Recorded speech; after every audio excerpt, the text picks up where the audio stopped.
Halo dan selamat datang pertama kalinya di channel Beko.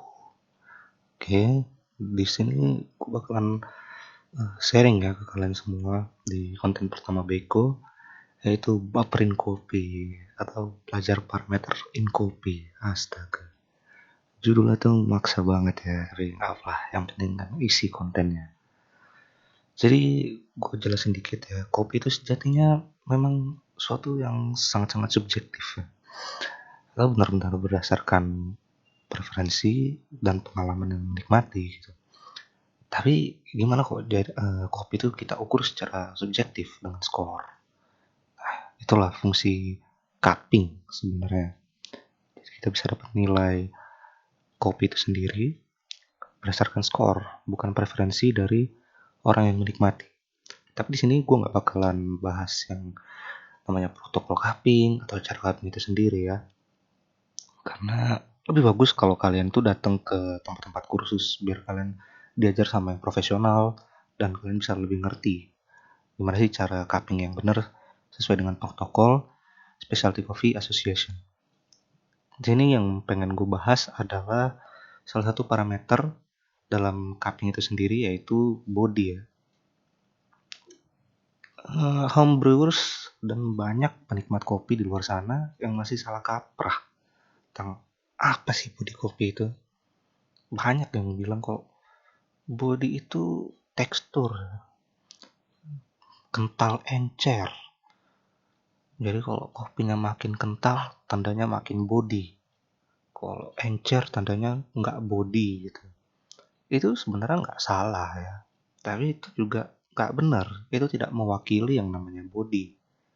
Karena kalau cuma mengacu pada kental encer aja ya, secara manusiawi, secara subjektif gitu, maka kalau kalian nyicip Dark Roast Kintamani sama kalian bandingin tuh sama Mandeling atau Sidikalang medium kan, itu tuh Dark Roast Kintamani jatuhnya bakalan lebih encer, padahal bisa jadi dia lebih body gitu.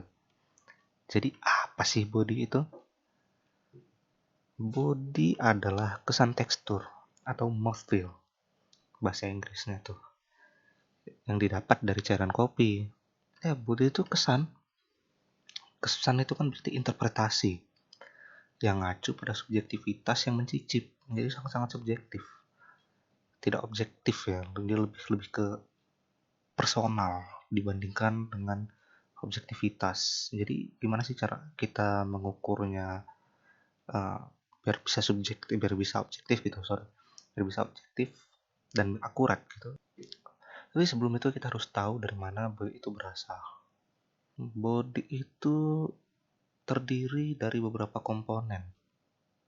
Ada beberapa ya, contohnya ada dari padatan terlarut, komponen body, padatan tidak terlarut, viskositas, dan impact. Gue di sini bakalan jelasinnya tuh secara objektif ya. Gue bakalan ngasihnya tuh berdasarkan jurnal pangan, jurnal ilmiah. Jadi gue bakalan ngasihnya tuh sesuai dari jurnal penjelasannya. Jadi yang pertama tadi body kan ada pengaruhnya itu, pengaruh dari body itu ada dari padatan terlarut ya. Apa sih padatan terlarut itu? Merupakan suatu ukuran kandungan kombinasi dari semua zat-zat anorganik dan organik yang terdapat di dalam suatu bahan makanan. Ini menurut Fahrizal dan Fadil 2014. Anorganik ya bisa dibilang mineral yang tidak terikat dengan karbon atau tidak mengandung ikatan karbon hidrogen. Ya, contohnya paling gampang ya cuman Fe gitu kan, besi gitu aja. Sementara kalau organik ya mengandung karbon, nitrogen, atau ikatan hidrokarbon. Contoh gampangnya ya, kalau untuk di kopi nih ya, biar gampang nih, ada karbohidrat. Karbohidrat itu kan gula, ada protein, ada lipida atau lemak. Terus ada ketukan-ketukan dari rumah samping. Sorry. Tunggu dulu. Masih terus.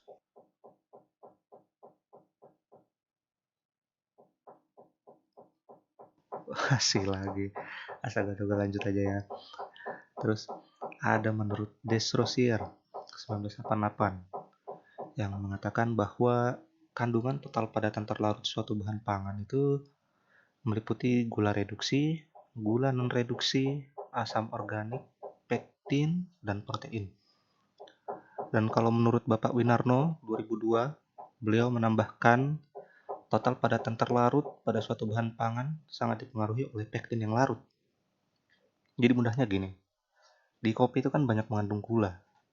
Ada banyak gula, ada banyak protein dan lemak ya. Itu kita anggap aja sebagai padatan terlarutnya. Dan biasanya itu mereka tidak mengendap gitu. Itu mudahnya sih kayak gitu. Tapi kenapa sih padatan terlarut itu penting banget di kopi secara keseluruhan, nggak cuma di body. Karena memang untuk melihat hasil ekstraksi dari kopi yang diseduh ya. Biasanya tuh kalau misalnya kalian bikin espresso, untuk mengetahui extraction yieldnya itu kan perlu yang namanya refractometer ya, alatnya untuk ngecek padatan terlarut, atau kalau bahasa Inggrisnya itu adalah total dissolved solid, untuk ngecek extraction yield dari hasil yang kalian espresso yang kalian bikin gitu ya. Jadi ini nih akurat, udah pasti akurat. Semakin tinggi TDS-nya gitu ya, total dissolved solidnya atau padatan terlarutnya, berarti otomatis kan semakin tinggi juga gitu bodinya gitu. Harusnya seperti itu, berbanding lurus.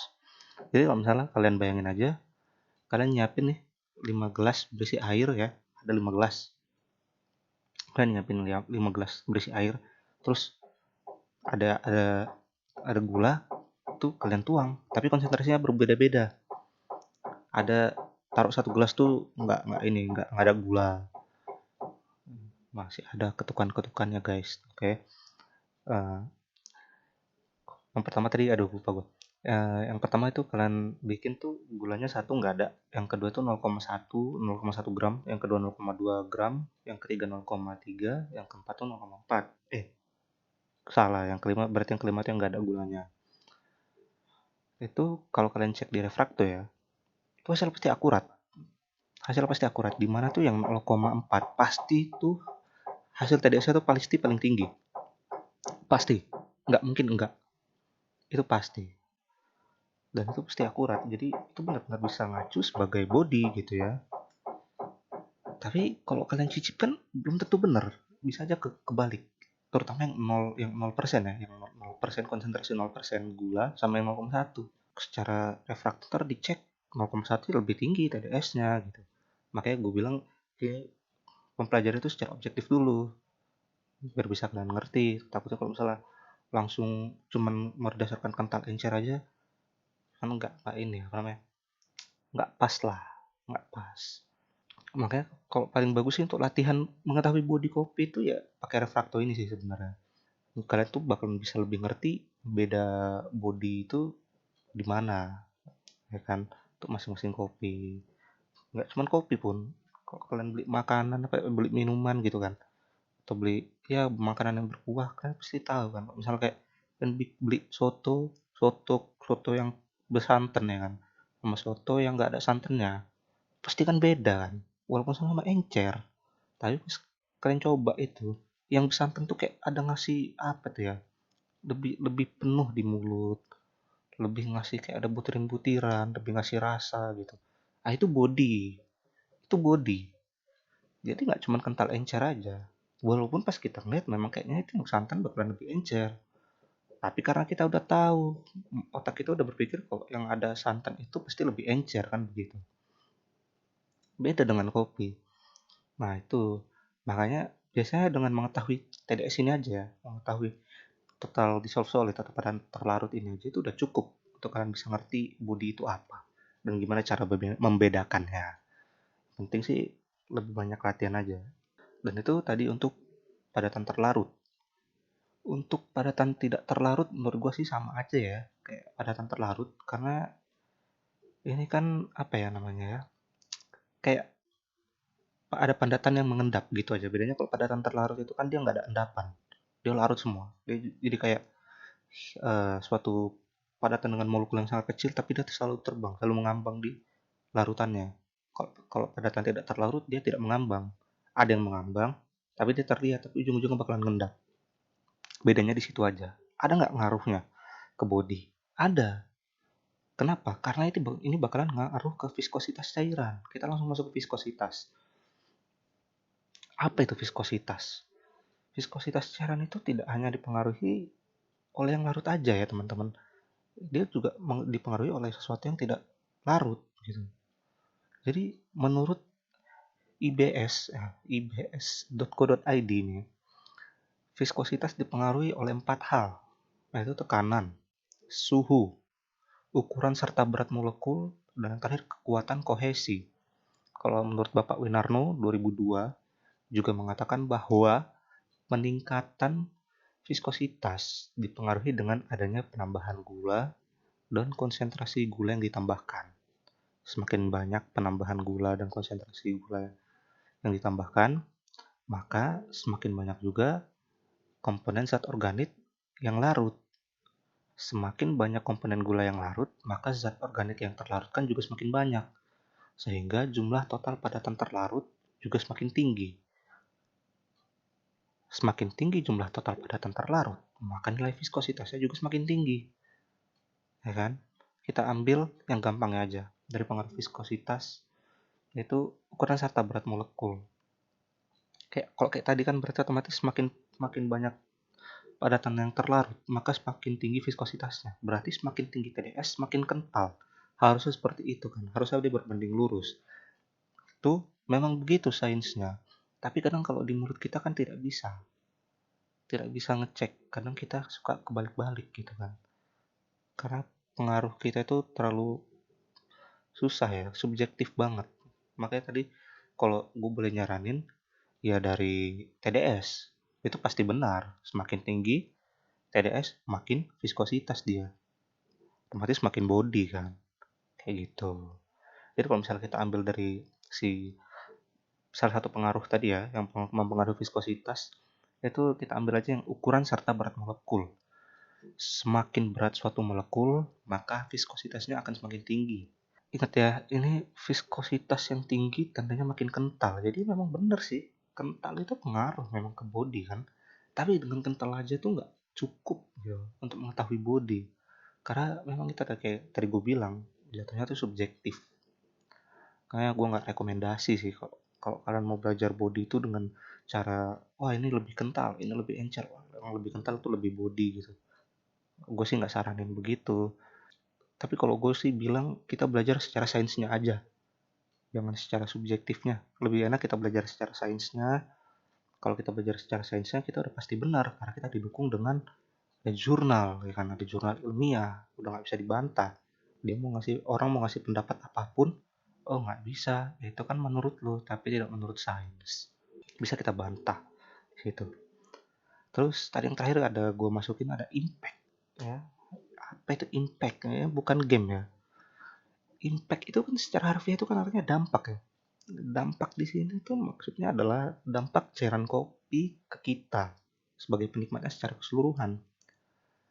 Kalau saya ingat gue tuh impact itu juga dipengaruhi oleh aftertaste sama clean cup itu sendiri ya. Sangat-sangat dipengaruhi oleh kedua hal itu. Biasanya kalau orang cupping itu seruputnya kuat.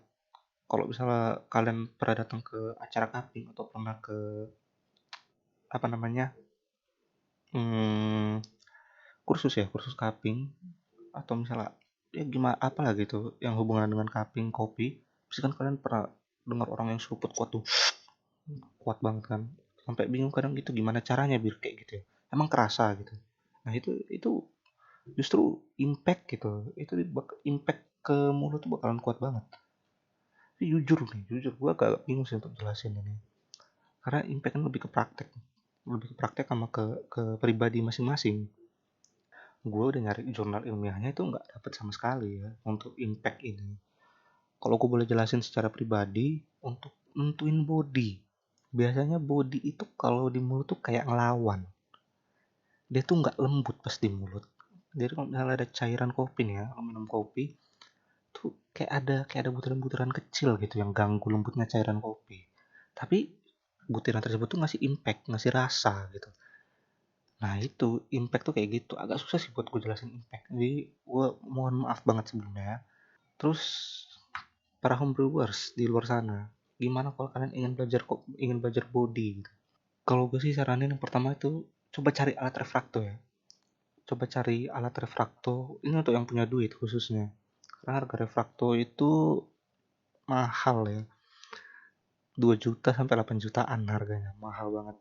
Itu udah dapet mesin espresso ya yang nggak terlalu bagus sebenarnya.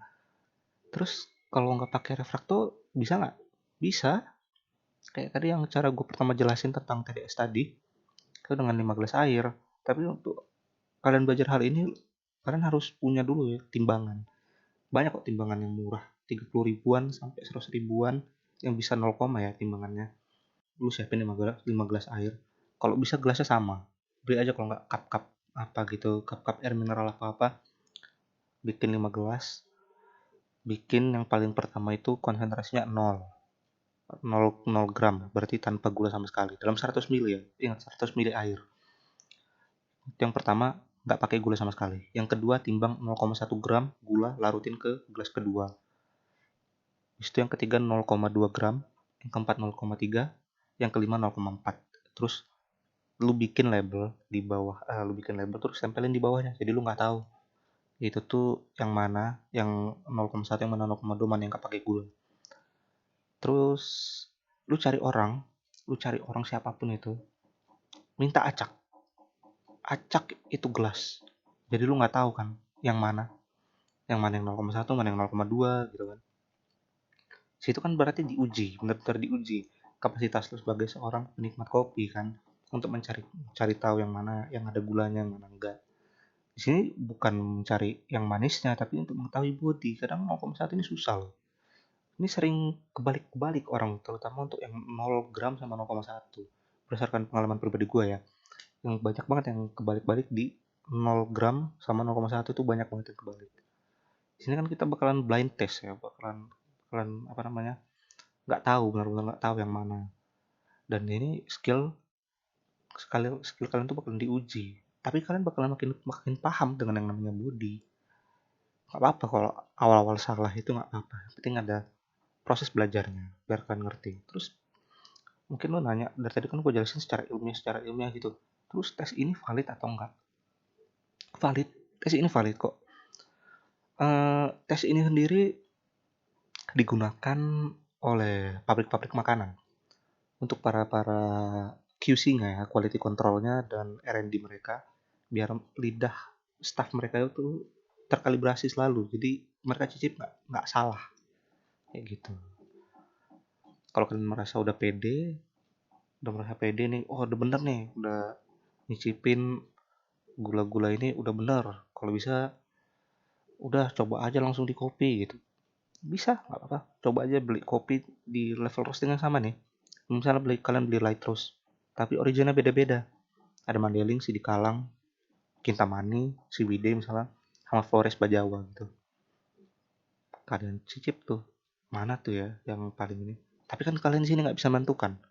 Kalau misalnya kalian nggak punya refrakto. Tapi kalau kalian punya refrakto, habis kalian cicip gitu kan, habis kalian cicip, wah kayaknya yang paling body Sidi Kalang nih gitu. Yang kedua, bingung antara Mandailing sama Flores. Tapi kayaknya lebih Flores deh yang ini, yang lebih body gitu. Ketiga Mandailing, keempatnya itu bingung antara Kintamani sama Ciwidey. Udah pilih Kintamani aja gitu. Kelima Ciwidey. Kalau misalnya begitu kan kalian masih nggak tahu tuh kalau nggak ada refrakto yang mana nih sebenarnya. Tapi kalau kalian punya refrakto beneran bisa langsung diuji kan kalian bener atau enggak. Kalau kalian udah bener sampai sekian kali bener-bener nggak ada salah, berarti kalian udah paham body itu yang mana. Nggak cuman kental encer aja.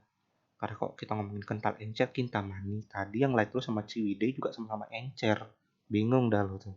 Yang mana yang lebih body? Encer bareng lagi, sama encer. Jadi sekali lagi gue kasih tahu, jangan cuma tergantung pada kekentalan aja untuk nyari body kopi. Tapi inget harus ada impact.